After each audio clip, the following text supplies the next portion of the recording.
Good morning from New York. I'm Chris Hayes. 4 days before its deadline, the Congressional Supercommittee on Reducing America's Debt remains at an impasse. Democrats yesterday openly ridiculed the latest proposals from Republicans. And the New York Times reports today that unreleased census figures show that 100 million Americans, that is 1 in 3 of us, live below or only just above the poverty line. Right now, I'm joined by my panel, James Polis, columnist for thedailycaller.com, who has also written for The American Conservative, Michelle Goldberg, senior contributing writer to Newsweek and The Daily Beast, from GritTV.org, Laura Flanders, co-author and editor of At the Tea Party, and Ray Lewis, retired Philadelphia police captain, who was arrested at Occupy Wall Street on the National Day of Action on Thursday. And for those tuning in for the one and only Melissa Harris Perry, do not worry, she will be joining us in just a bit. All right, it's the first 2 months of Occupy Wall Street featured the Rebel Alliance making surprising gains. I think it's fair to say this past week was when the empire struck back. On Tuesday, Mayor Bloomberg ordered police in riot gear to clear the occupiers out of Zuccotti Park in an early morning raid. Police destroyed the occupiers' personal belongings, including 5,500 or so books in the People's Library on site. One city councilman, Idanis Rodriguez, was thrown to the ground, beaten, and arrested at the scene. Mayor Bloomberg and police made sure it was all done away from the prying eyes of the press, who were blocked from Zuccotti Park, supposedly for their own safety, according to the city. Then on Thursday, protesters organized a day of action to mark the 2-month anniversary of the Occupy movement, a protest known on Twitter as #N17. 1,000 protesters gathered near New York Stock Exchange in an almost entirely nonviolent demonstration. There were, however, a few exceptions. 7 officers and 10 protesters were injured, according to police. Thursday night, thousands marched over the Brooklyn Bridge in a peaceful protest, and I was there. I'll talk more about that later. Also Thursday, there were protests and arrests in Los Angeles, St. Louis, Portland, Oregon, and other cities around the country. More than 300 arrested Thursday, 252 in New York City alone. Captain Lewis, you were arrested, charged with disorderly conduct, including disrupting traffic and refusing to move on. There was an image of you being arrested in your dress blues down in front of the New York Stock Exchange that went kind of viral, and we were all in the office sort of marveling at it. There's some footage of you being arrested. Why did you're a retired police captain, you're served in Philadelphia, if I'm not mistaken, right? Mm-hmm. Why did you come down to Occupy Wall Street on Thursday? Well, I didn't come down on Thursday. I actually came down on Monday, and I came down to assist the movement, because to me, I've been retired for 8 years in a very secluded life. I moved up to New York, Catskill Mountains, and you can't see anybody, nobody can see me, and it was a Walden Pond type of lifestyle, which I wanted. But I also used the internet for my only source of information, not the TV, not the newspapers, and I saw this action being taken by these protesters and the conditions they were living in, and the fact that they were not doing this for themselves, they were doing this for all people who were suffering injustice. And that conviction that they had for social justice just inspired me, and I couldn't do anything else but come down. And I would have been down sooner, but I was working on a very important project in upstate New York against the gas companies. The term is fracking, where they go down and they destroy the earth. You're involved in fracking activism upstate. So you came down this week. Will you tell me about the arrest itself? And I guess the question I'm sort of dying to know is what your interactions with New York NYPD was like. Presumably it was a little different than if I had been down there arrested or someone else. Obviously you were dressed like this. What was that interaction like? They were it was exemplary of professional conduct with me and every protester that I witnessed. Huh, interesting. They had an extremely tough job. They're human beings too, okay? And there's the fight or flight reaction. Interesting. Police cannot have the flight reaction, so they have to have the fight. And subsequently, this can get out of hand. And that's why you have the white shirts. The white shirts are the ones who are supervising. What I saw down there was the white shirts doing fighting. Therefore, who's supervising? Right. That's when you have anarchy. And The problem, and I also want to make clear to everyone in the New York Police Department that my statements, video was edited, okay? And I knew that was going to happen.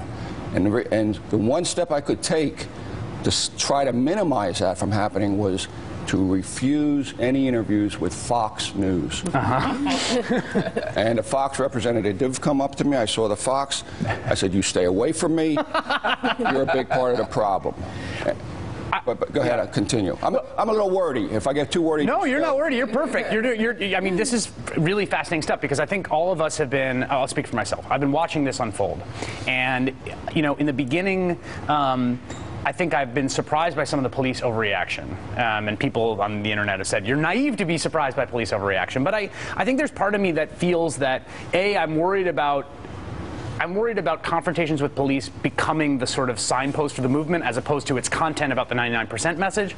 At the same time, I have been really upset by the various police overreactions we've seen across the country, and it seems consistent. I mean, you have seen time and time again non-threatening, non-violent, peaceful protesters being the subject of force, batons, pepper spray. I want to play this video, which is sort of making the rounds this morning now. This is students at UC California, Davis, sitting down completely peacefully, linked arms, protesting tuition hikes, and this is what happens to them.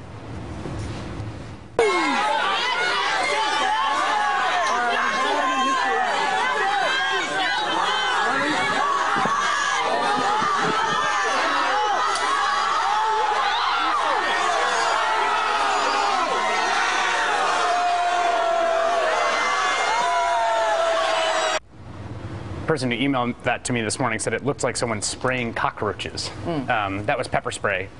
What is your reaction when you see a video like that?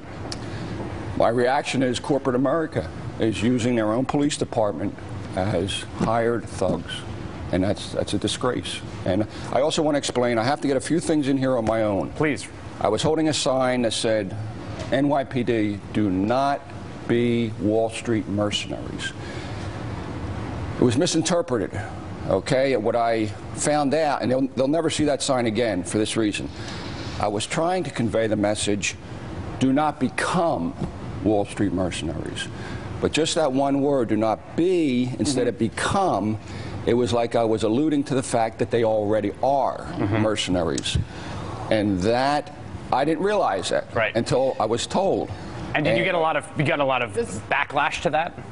No, but I got one person that told me that, and then a light bulb went on my head, and I said, you know what, he's absolutely right. I was inferring that they're mercenaries now, and that is not the case, so I apologize to every NYPD officer out there if you interpreted it the wrong way. But you seem to have this very conflicted stance on what is happening between the protesters and police. And I understand that given your unique positionality, which is why we invited you on the program. You are both a protester and a retired police officer. I don't think there's a whole lot of people in that part of the Venn diagram as of yet.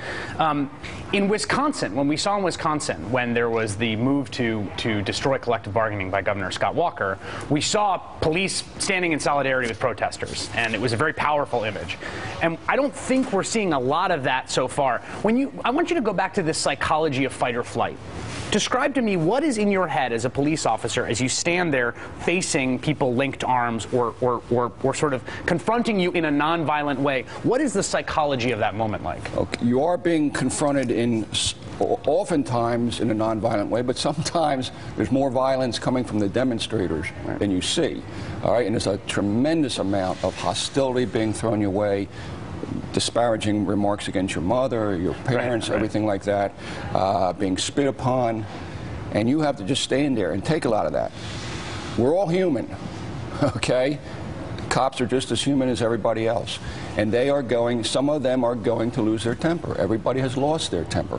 And that is the reason you have to have supervision. And that's why the white shirts cannot get involved in fighting, because then it's anarchy. There's nobody supervising that. Their role in the hierarchy is to be the check on that moment when you lose your... Exactly. And that is not what we've seen. Exactly. Laura, it's so important. You have said so many important things, and thank you so much for being here. First, I want to just remind you and all of us where you started, which was you were drawn to this movement because of the values it was expressing. Right. And I think that what's been so critical about this week is that we've had an effort to shift the profile of what this movement is about. You can change any picture. Maybe you can't change the Occupy movement, but you can certainly change the picture by pouring enormous amounts of cops into every television frame. Right. And that's what happened this week. But what's motivating people to come to this movement is not that it's a police versus the people conflict. It is because of the values that are being represented here, which I think really were expressed this week as the 99% for the 100%. And then the other thing that you talked about that I think is just a little fact is with this question of mercenaries, there was some important reporting over the last few weeks about how, in fact, I think Pam Martins wrote about it for Counterpunch, you have got a Giuliani program. Mayor Giuliani started a program years back called Plan Detail, which it emerges, you know, Wall Street can hire NYPD. Don't pay the benefits, don't pay the pensions. So you weren't entirely wrong, although you're completely right that your words were vulnerable to editing. We saw that this week. Michelle, you want to say something? Well, yeah, I mean, you said earlier that you don't want this to become a police versus protester story. But at the same time, one of the things that's been so interesting about this is that the police have actually played such a kind of important catalytic role in this movement since day one. I mean, a lot of people dismissed it early on in September. You know, it's just a bunch of the same kind of the anarchists, usual suspects in the park. Then there was that really horrible image of a police officer pepper spraying this woman in the face. Suddenly it got a lot bigger. There was a big march over the Brooklyn Bridge in October, 700 people arrested. Then it really took off. I thought that the movement was really dwindling. You know, Zuccotti Park was becoming increasingly kind of sordid and sketchy. Then they cracked down with such extreme force, and all of a sudden, again, it's reinvigorated. They have their biggest march ever. Well, but wait. We don't want the movement. I don't think, if I'm coming from where you're coming from, to gain in public view based on the number of arrests that are made, right? I don't think there's any surprise that the captain feels some ambivalence about the movement. I don't think you have to be a captain to feel that ambivalence. Sure. Given that there is this real tension when it comes to the rule of law breaking down on both sides, where you've got sort of the jackasses versus jackboots. And both sides taunting the other. It's not going to be good. And I really have to ask you, my question is, what are the values? You talk about the values that are being expressed. It's not clear to me that there's any consistency of values that are being expressed. Laura, I'm going to have you answer that question. No fighting here. Laura, I'm going to have you answer that question after the break. Right. Ray Lewis, I'm going to thank you so much for coming in. I really appreciate it. It was wonderful to have you on this morning. We will be back. We're going to talk about the values driving the 99%, and Melissa Harris Perry will join us after the break.